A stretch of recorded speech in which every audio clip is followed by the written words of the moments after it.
Businessman Opinion. Mitra bisnis, urusan upah minimum masih saja ramai. Kementerian Tenaga Kerja mengirim surat ke 5 gubernur yang tidak mengikuti peraturan pemerintah pusat tentang UMP.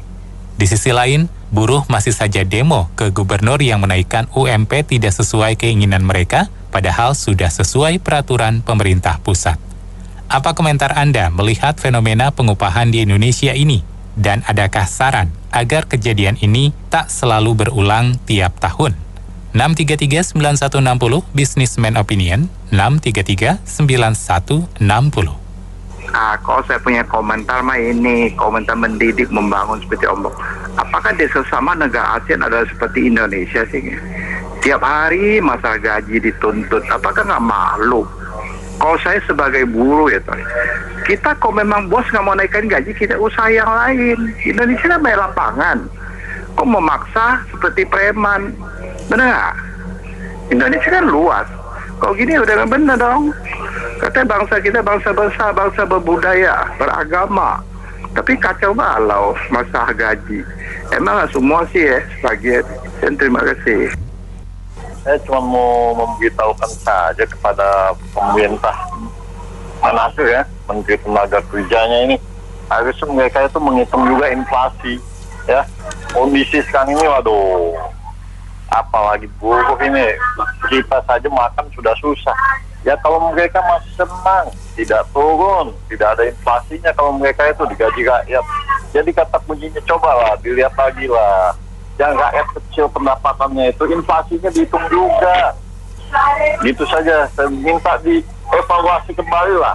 Menteri Tenaga Kerja ini bisa nggak dia menghitung dengan cermat pendapatan rakyat berapa ini. Gitu saja, makasih. Sebagai kepala daerah, pelaksana di daerah, menjadi wakil dari pemerintah pusat di daerah, harusnya berbicara dalam 3 pihak ya, tripartit antara pengusaha yang terwakili di daerah tersebut dan juga serikat buruh.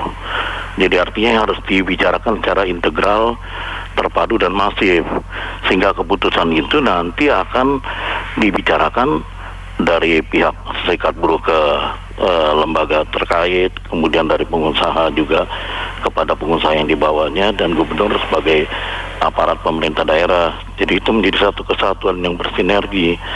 Kalau hanya dua belah pihak antara gubernur dengan serikat buruh ini tidak diikut sertakan atau belum disepakati oleh pengusaha, tidak bisa jalan.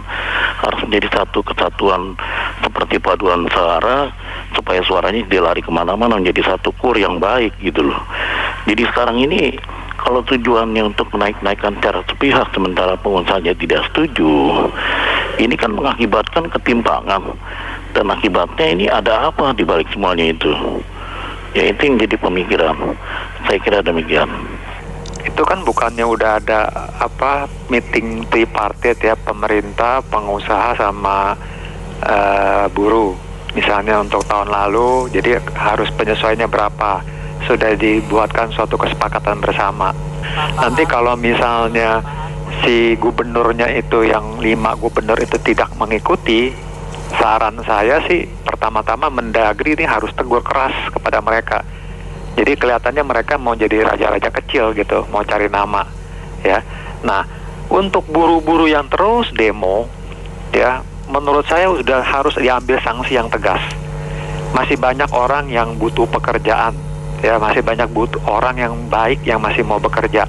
Ini sebagai contoh saja, di Amerika yang sangat menjunjung tinggi HAM, kalau pengusaha nggak suka sama si pekerjanya, hari ini saya nggak suka kamu, saya pecat, tidak ada pesangon. Di Amerika loh, yang menjunjung tinggi HAM. Nah, kita di Indonesia masih bagus ya, masih ada toleransi dan sebagainya. Tapi jangan disalahgunakan sama ini yang kepala-kepala buruh yang cuma cari dana, mungkin dapat iuran-iuran dan sebagainya, dipolitisasi gitu loh. Kasihan buruhnya yang benar-benar mau kerja, yang mau menghidupi keluarga, lagi zaman susah begini masih nuntut macam-macam. Sudah bersyukur kalau kita masih dapat pekerjaan. Harusnya berpikir seperti gitu ya. Makasih. Saya mencoba melihat dari sisi lain ya mengenai kasus ini ya. Sebenarnya pangkal hukum ketenagakerjaan adalah UU 13 tahun 2003 ya, yang memang sangat memberatkan bagi pengusaha ya. Ini sangat protektif terhadap buruh ya. Nah, kemudian muncul UU Cipta Kerja ya, UU 11 tahun 2020 yang memang inisiatifnya lebih banyak dari pengusaha ya. Kita paham semua lah ya bagaimana tantangan yang muncul dari buruh ya. Nah, kemudian diajukan ke MK dan hasilnya kita juga semua tahu bahwa memang proses penyusunan UU 11 ini kurang pantas lah ya.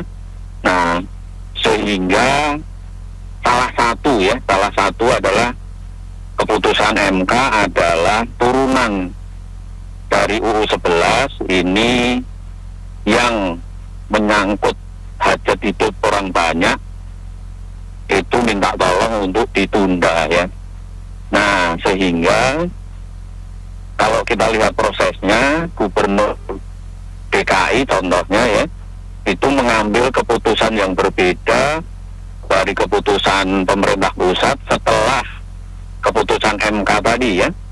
Nah, sehingga ini juga layak diperdebatkan ya. Nah, sebenarnya pangkalnya mungkin di sini ya, bahwa kita semua butuh kepastian hukum. Nah, hukum interpretasinya macam-macam ya. Interpretasikan boleh kembali ke PP 78, ada yang menginterpretasikan PP 36 ya. Jadikan tambahan wawasan bagi kita semua ya. Terima kasih. Ya, pada dasarnya sih kalau kita selalu ngomongnya Indonesia kan negara hukum, harusnya kita ngikutin aturan aja.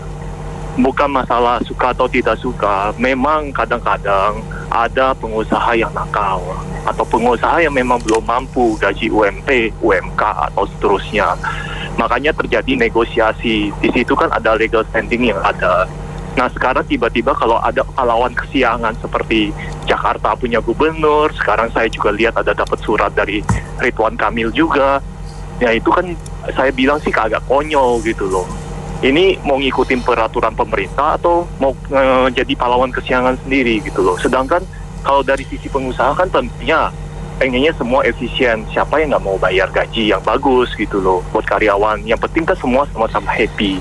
Ya tidak semuanya lah, memang pengusaha yang seperti itu, ada yang nakal juga. Ya kita kan ngomongnya kalau nakal-nakal itu kan oknum. Tapi kan masih banyak yang ikutin aturan, compliance, dan lain-lainnya. Jadi saya rasa sih solusinya sekarang gimana? Ya ikutin aja aturan yang ada. Kalau seandainya nggak bisa, buruh nggak happy, ya udah cari kerja yang lain aja. Tingkatin skill, jangan tingkatin bacotnya aja. Kayaknya kayak gitu aja Bu, makasih. Negara kita kan negara hukum. Nah itu hukumnya harus tegas dan jelas, nggak boleh semaunya. Kalau udah ada peraturan dari pemerintah, kenapa bisa diubah-ubah? Makanya negara luar nggak mau investasi di sini. Setiap syaratnya buruh bisa demo-demo naikin gaji, bagaimana itu? Begini ya tentang nilai UMP ini, sebetulnya kan ini kan yang dituntut para buruh adalah kesejahteraan ya di dalam hidup mereka. Kalau sudah mereka itu jadi pekerja di suatu perusahaan, dan masalah UMP ini kan tentu saja bisa menimbulkan ketidakadilan kalau tiba-tiba ada pihak ketiga yang menetapkan batas nilai UMP. Karena apa? Karena yang pertama, keadaan para pengusaha baik itu berbeda-beda ya, baik pengusaha kelas atas, pengusaha kelas menengah, dan pengusaha kelas kecil. Ini termasuk juga di bawahnya lagi yang UKM dan UMKM. Dan yang kedua, untuk menghitung memperoleh gaji, kan pengusaha menghitungnya dari keuntungan tiap bulan. Itu kalau gaji tiap bulan itu dikurangi dengan pengeluaran lain, terutama keuntungan tiap bulan ini dikurangi pengeluaran lain, termasuk yang terakhir gaji. Nanti berapa mereka keuntungannya gitu loh. Dan keuntungan tiap bulan ini dari para pengusaha ini tidak sama ya. Jangankan di kelas pengusaha kelas atas, menengah dan bawah, yang sama-sama kelas kecil, pengusaha kecil, itu saja tidak sama. Contohnya ya, ada pengusaha UMKM biasanya punya kios tandanya. ada pengusaha UMKM yang di bawahnya lagi yang mikro, itu hanya gerobak, bisa mangkal, ya, bisa keliling. Nah, kan walaupun si pedagang yang punya toko ini jualan bakso, jualan yang sama kuliner, dan yang pedagang UMKM ini juga jual bakso, namun karena rasanya nih lebih enak yang UMKM dan dia harganya lebih terjangkau, maka dia lebih laku. Dan yang punya toko kios malah kurang laku. Nah, keadilannya di mana kalau penetapan UMKM harus semuanya sama? Tentu tidak sama, tidak bisa sama. Karena apa? Karena tadi keadaan yang pertama para pengusaha keadaannya berbeda-beda, yang kedua keuntungan tiap bulan berbeda-beda. Jadi sebaiknya solusinya itu saran saya dicoba agar lebih titik beratkan pada negonya antara si pengusaha dan para pekerja. Itu lebih baik. Jadi kalau menetapkan hilal UMP jangan pakai denda, karena kasihan bagi pengusaha yang sedang sulit keadaannya, kemungkinan seperti itu. Terima kasih. Assalamualaikum warahmatullahi wabarakatuh. Ya, kalau menurut saya, ya betul tadi yang dibilang oleh Bapak sebelumnya. Akhirnya semuanya peraturan pemerintah, lalu keputusan gubernur dan lain-lain itu end-up-nya bahwa akhirnya pengusaha yang langsung bernegosiasi dengan karyawan. Ya, jadi akhirnya titik temunya adalah antara pengusaha dengan karyawan yang direct, yang langsung tanpa mengikuti aturan-aturan, karena disitulah terjadi kesepakatan, ya, di mana kemampuan perusahaan membayar sekian, lalu dari sisi calon karyawan juga dapat menyetujui dengan budget yang ada di perusahaan, akhirnya akan seperti itu ya menurut saya. Jadi terlepas dari semuanya, pada dasarnya akhirnya hanya berujung pada kesepakatan kedua belah pihak. Demikian, terima kasih.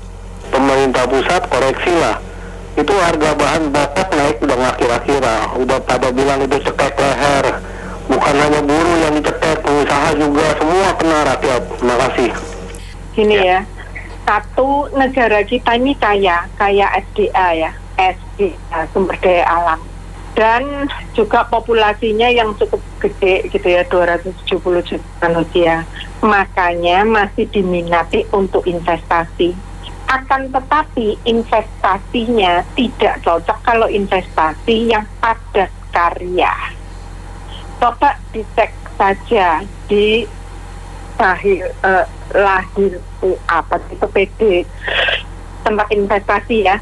Investasinya yang masuk kan investasi yang padat modal, bukan padat karya. Kenapa? Ini semua akibat tingkah pola guru dan tingkah pola hukum kita. Jadi ada dua sebenarnya. Satu, seperti kalau kepala daerah tidak menuruti aturan yang di atasnya, terus negara nggak bisa apa-apa. Lucu kan ini, negara kalah dengan satu kepala daerah atau dua kepala daerah. Lalu bagaimana caranya buruhnya bisa patuh? Nggak mungkin kan? Terus dua, selama ini buruh selalu menuntut, tapi pernah nggak kalau mereka prestasinya buruk atau kinerjanya nggak bagus, ada nggak yang kampanye naikin prestasi kalian? Berlomba-lombalah kita menggaji dengan prestasi, bukan dengan lamanya kerja. Inilah hukum yang dari dulu Orba dipelihara. Jadi sampai kapanpun kita nggak akan maju kalau ini berputar terus-menerus. 20 tahun yang lalu saja, yang namanya kita delegasi Indonesia itu rapat di Belanda kalau nggak salah, itu dikatakan bahwa kalian yang lahir di Indonesia aja kalian nggak bisa apa-apa, apalagi kita yang investor asing, bagaimana caranya? Makasih. Kalau menurut saya gini, itu pemerintah pusat harus tegas ya masalah ini ya. Kalau memang ada yang tidak menurut, bawa dikasih sanksi gitu loh. Jadi istilahnya jangan sampai gara-gara saat beberapa orang kepala daerah yang tidak mau ikuti, jadi akhirnya apa? Kesannya tuh kayak istilahnya mungkin pemerintah kan tutup mata juga gitu loh. Nah itu aja sih. Kalau menurut saya harus tegas deh. Makasih. Ya, kalau menurut saya ini ikutin aturan yang berlaku sekarang aja. Kalau emang peraturannya kepala daerah harus mengikuti pusat, ya diberikan sanksi kalau ada kepala daerah yang coba-coba main sendiri. Jadi sebenarnya ya pusatnya juga nggak boleh pelangap-longo, jadi rakyat yang dibikin bingung. Kepala daerahnya suka-suka sendiri, pusatnya juga nggak bisa apa-apa, akhirnya rakyat sama pengusaha yang dibikin bingung kan, semua pada bikin gaduh. Ya saya kira pusatnya aja yang harus tegas. Terima kasih. Jadi ini memang dalam hal ini buruh masih saja dijadikan komoditas politik. Ya seperti KSPI sekarang juga ditambah oleh gubernur-gubernur yang mau nyapres ini ya ceritanya ya, terutama kan ini diawali dari DKI. Itu sebenarnya saya pikir itu mentelakai buruh. Kalau ini diterapkan UMR terlalu tinggi, itu nanti mencari pekerjaan itu makin sulit. Perusahaan akan makin selektif cari orang karena sudah tinggi gajinya. Mungkin orang-orang yang baru lulus, yang kurang pengalaman tuh semakin sulit cari kerja. Jadi menurut saya ini malah mencelakai buruh loh. Ini bukannya membela buruh. Buruh dimanfaatkan politis oleh Said Iqbal, Anies Baswedan. Ini saya pikir nanti Said Iqbal ini akan mencalonkan Anies Baswedan jadi presiden nanti. Arahnya begitu. Ini yang gawat. Ya, jadi yang kedua itu pemerintah pusat harus intervensi, harus tegas. Ini kalau tidak, ini ya kembali, ini kan sebenarnya kan masalah syahwat politik pribadi seseorang. Korban itu urusan nasional, nanti buruh nasional yang korban nanti. Jadi pemerintah pusat harus tegas. Ini nggak bisa dijadikan komoditas recehan untuk syahwat ambisi Anies Baswedan untuk nyapres 2024 ini. Terima kasih. Pasti kacau, jadi masing-masing kepentingan politik golongan sok pahlawan. Kalau pemerintah pusat nggak tegas, ya negara ini diapain? Jadi yang korban rakyat, seperti premium, kan rakyat dikorbanin dari dulu. Soalnya tanah, ya nggak, premium nggak ada beresnya. Jadi itulah kepentingan mereka. Kalau hukum nggak tegas, negara kacau. Jadi penjara penuh. Ini hubungan mutual simbolisme, sama-sama membutuhkan antara karyawan dan pemberi kerja. Karenanya tidak harus bertransaksi kalau memang tidak cocok harga. Kalau memang upahnya dianggap tidak layak, yang umum keluar masih jutaan orang yang mencari pekerjaan dan siap dibayar, bahkan di bawah UMR. Masyarakat kita ini kan seragam dan tingkat pengangguran kita juga belum rendah-rendah amat. Jadi janganlah buruh-buruh itu diperalat untuk menggali kubur mereka sendiri demi kepentingan politik orang-orang yang jahat pikirannya, yang tidak mencintai masyarakat secara jujur, secara sungguh-sungguh, secara tulus. Ini bukan hanya peran pemerintah, tetapi masyarakat umum, mahasiswa harus bergerak supaya orang-orang jahat yang mau mengacau ini tidak bisa mengembangkan pikiran jahatnya. Karena buruh cuma berapa juta, Indonesia ratusan juta yang akan dikorbankan. Terima kasih. Memang di negara kita, elit politik atau pejabat-pejabat itu selalu mau menarik perhatian rakyat ya, berbuat kemungkinan seolah-olah ingin berjasa bagi rakyat dengan mempermainkan nilai-nilai UMP. Padahal kita tahu gaji di Asia Tenggara, di negara kita UMP-nya itu masih kalah loh dengan di Singapura, misalkan bisa per bulan 10 juta, di Malaysia per bulan 8 juta, di tempat-tempat lain itu lebih tinggi dari negara kita, hanya sedikit yang lebih rendah dari negara kita. Ini menandakan bahwa kalau memang ingin para elit politik ini yang berbicara tentang UMP ingin memperjuangkan nasib buruh atau rakyat, itu mereka benar-benar mengusahakan negara ini bagaimana jangan ada korupsi lagi di negara ini, sehingga negara kita ekonominya kuat. Kadang mengeluarkan APBN itu koruptor-koruptor, dan bagaimana caranya menjadi pejabat negara itu yang jujur. Kan di negara ini kalau menjadi pejabat negara di belakangnya settingan 7 jabatan. Itu baru pertama kali negara kita merdeka loh, diperintah kecamatan sekali pilkada sampai sekarang, sehingga sekarang pejabat negara yang tidak jujur atau lebih tepatnya aktor artis politik ujung-ujungnya pada korupsi karena bagaimana caranya balik modal, kemungkinan seperti itu. Saya sih sarannya gini deh, sepertinya dibuat payung hukum. Misalnya kenaikan upah setiap tahun itu diikuti mengiringi inflasi gitu. Misalnya inflasinya 5%, kenaikannya paling tinggi 3. Ini ditetapkan. Atau misalnya inflasi 7 berarti kenaikannya 5. Sehingga bisa dimengerti satu sama lain, pengusaha juga punya tanggung jawab, si buruhnya juga mengerti gitu. Kalau seperti ini setiap tahun tanpa pandemi pun selalu ramai kalau soal pengupahan. Karena memang nggak jelas berapa sih sebetulnya, ya wajar kalau pemerintah pengusaha ingin bayar lebih murah, lalu buruh pengen dapat lebih tinggi. Ya ribut terus kalau begitu. Makanya ditetapkan batasannya aja gitu. Misalnya di bawah inflasi 2 lah ya. Kalau 7 berarti 5, kalau 5 berarti 3. Itu aja sih sebetulnya, nggak terlalu susah. Ya perlakukan setiap provinsi aja. Nggak perlu dari pusat juga. Kalau mau dari nasional ya nasional, kalau mau per provinsi ya per provinsi. Yang penting ada batasannya. Bahwa Menteri Tenaga Kerja menganjurkan ABCD, ya monggo-monggo aja. Tapi kalau menurut saya itu nggak efektif. Lebih baik ya itu dibatasi atas bawahnya. Terima kasih.